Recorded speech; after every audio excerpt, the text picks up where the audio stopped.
find the location for Ascendants? Chloe, my producing partner, she's an absolute godsend when it comes to locations.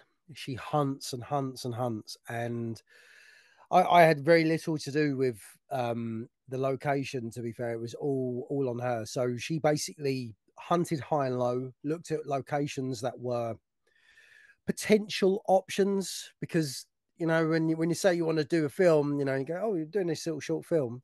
Everyone's like, oh, okay, cool. So that'll be $5,000 a day, and you're like, I ain't quite got that. So yeah, so we found that location, and it was not because it was one of the cheaper ones, but it lent itself to having a very interesting aesthetic, especially with the trees. Mhm. Like I love pine trees, the way that they're shaped.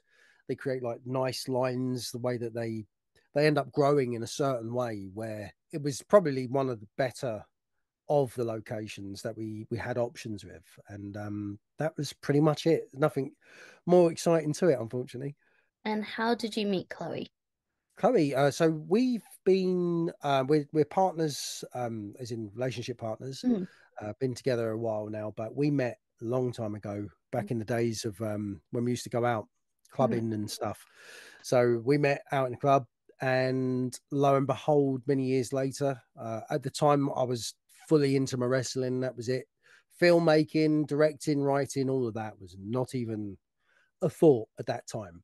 And because she comes from an interesting background where she worked in a bit of like PR and marketing, so she would do like press stunts. Mhm. So she worked on like Hotel Transylvania. Mhm. She's done some stuff on Angry Birds, like when they do like the photo calls and stuff out in Cannes for the film festival. So because she's got like a production manager like skill set with all of the work, it's literally exactly the same as producing a film, but just that's a live event production, and producing a movie is just putting everybody in the same room together for the shoot days and everything else beyond that. So yeah, so it's very interesting, like the way that we segued together into the same industry. Working relationship, it's something you have to work so hard on because it's a lot of communication and making sure that you're on the same page. And I tell people communication, if you're going to go into business with somebody, communication is key. Yeah, you need communication. But the thing that I think is really where the strength of a relationship, um, business couple works is because you're both sharing the same goal Mhm. in a sense, right? You're not going to try and screw her over as the man, and she's not going to try and screw you over as the girl to the man. And Mhm. it's like you've got this like synergy that you can work together. Unfortunately, unless you're in a toxic relationship, then that might be a bit different. But I think that's probably the biggest thing. It's like because you want to see one another succeed, it lends itself into a really good reciprocational relationship that it's not just about you being a couple as a relationship. It's about you're happy to work at whatever is needed, at whatever length of bloody time you need to give. You're happy to put in.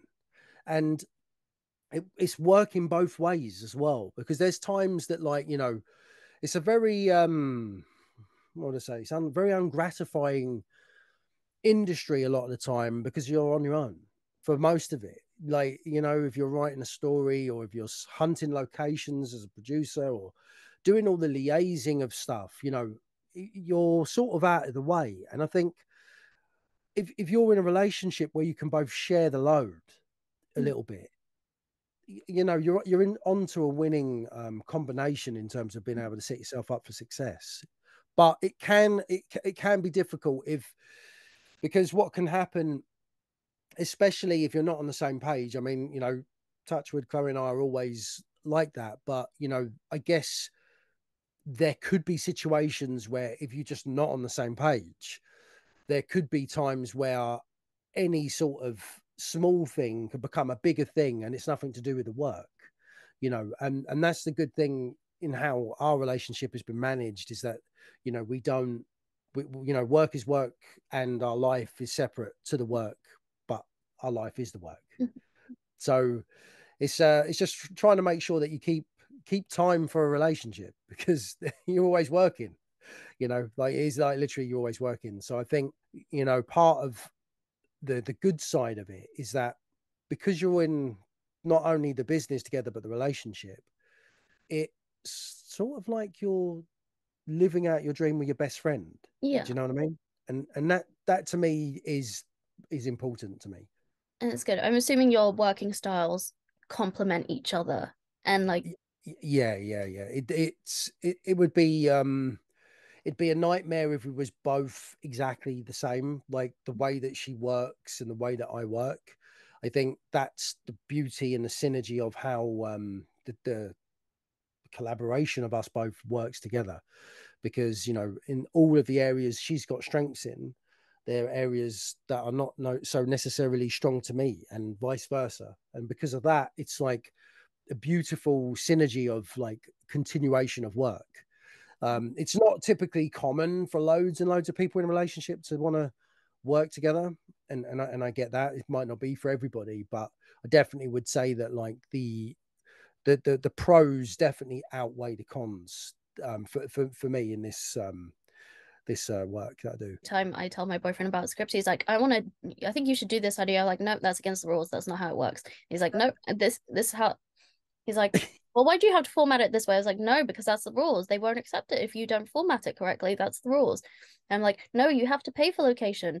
No, you have to do these things. I'm just because the way I was trained throughout university, it's you follow the rules, and he doesn't understand that. His brain goes, there are no rules. It's fine. I'm like, no, that's not how it works. That's why I'm like, no, Yeah. absolutely not. I think see, I was always a little bit of a naughty child at school, right? But that's not, I wasn't naughty because I wanted to be naughty. I was just naughty because I saw that coloring outside of the lines that were naturally set for me just seemed more fun. So I think like for me, because I know what you're saying with the rules thing, because there is a rule about how things are typically done. Um, I think it's good to mix it up. I think it's good to bend the rules a little bit, but it depends if you're. Now, this is where it gets tricky with what I'm about to say, because it depends if you're not the one going to direct your work. Mhm. I find there's a style that sometimes you may not be able to inject so much of into your work because you can't put too much of that personality in, because you might want to make it more colorful in a way. But the rules mean that you need to make sure it's like that. So I do understand what you're saying with that. Um, but how do you manage that? How do you find that? Do you find that quite I, quite I cool to stick to the rules? And I told him I do not want to work with him on things. It's better if I work with somebody who's, I guess, has the same, just understands with script. They're just like, if you don't format it this way, we're not going to look at it. And I know they're very strict, so it's like, okay, fine. It's so, I think with the industry, they just want something from you so specific. So you try to be as flexible as possible. But if you're as flexible as possible, you're going to lose what you wanted in the first place. it is tough though, because it's like, you've got your creative side of your brain, and the right side wants to go out and play with puddles and do all the creative stuff.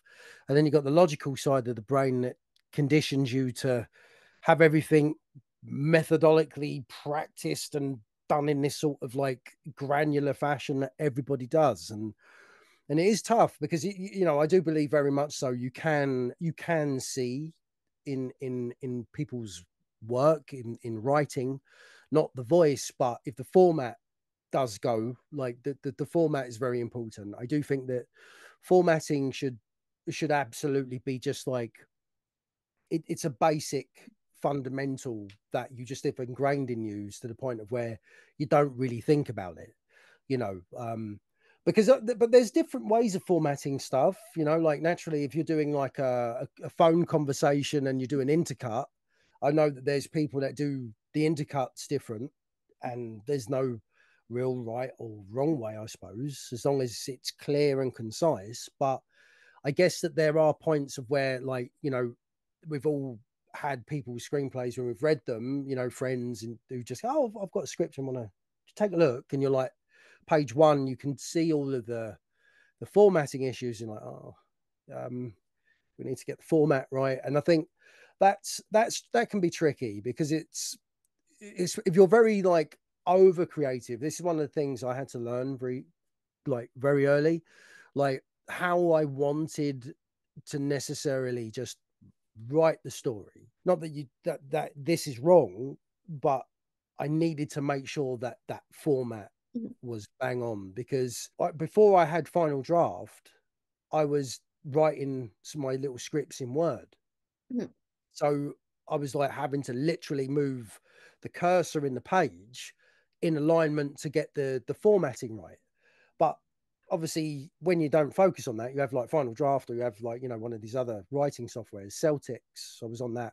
At What were they for? university, they wanted us to play so safe with how we made films that regarding what topics you can and can't look at, I think that does stifle a lot of things. And I think a lot of the issues were also, if I compared to what we were allowed to do versus like somebody else in a different university was allowed to do, it Mm. was completely different. And I think too much of the rules did keep you in a box. I wasn't allowed.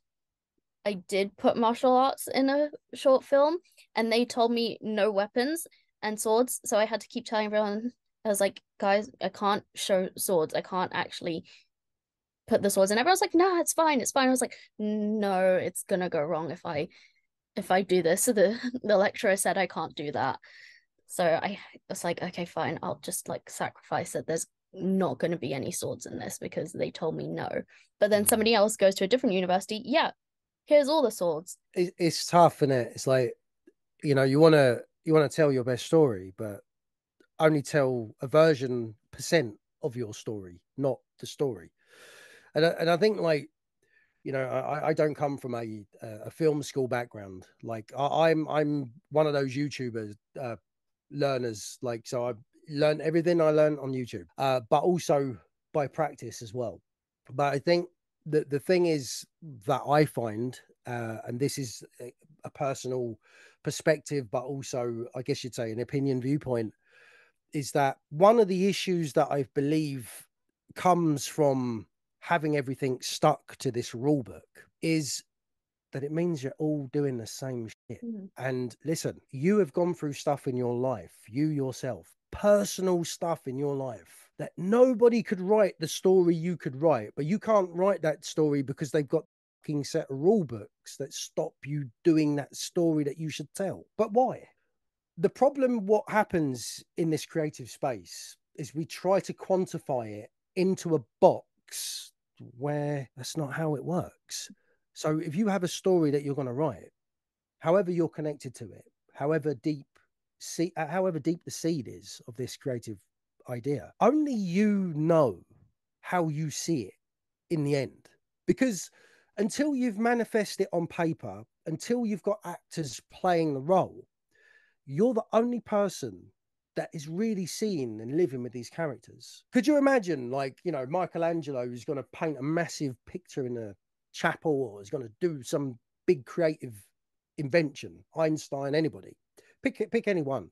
Um, and you say to them, do you know what? I don't think you should do it this way because the rules say that really you should remember the creative side of everybody's process comes from somewhere else that nobody can quantifiably see where it is. And this is the thing, what happens, I think, because it teaches you discipline, right?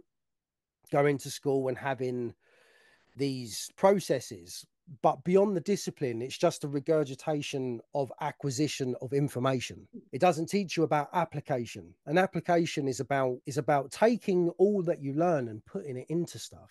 And I encourage people to like live in the world and experience things because I see writers are like gods to me.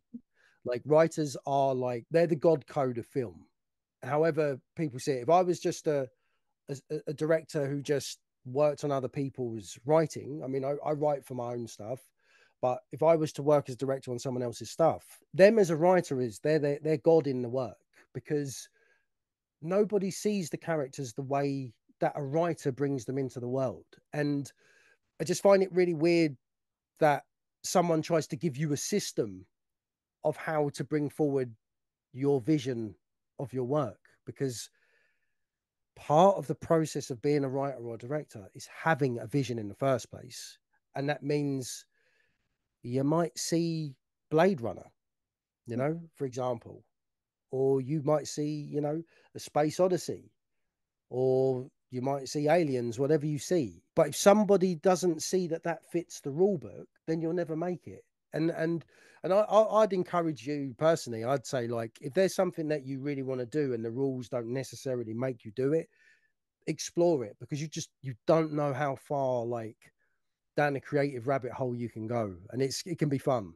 It can Yeah. be real fun. I think with university they said don't do this, as in like these are topics you can't do. Pass But off. see, what you've got there is, and this is really important, is if someone's going to give you a viewpoint on a story, right? But they only write comedy, and I use comedy as an example because it's probably a genre I'd never ever dabble with. I've got nothing personal about comedy. Do like some comedy films, but one of the things is if they write comedy and you have horror, or if they write comedy and you write action, the beats of everything really do correlate to the conventions that are in those genres, Mm. right? So there's genre conventions.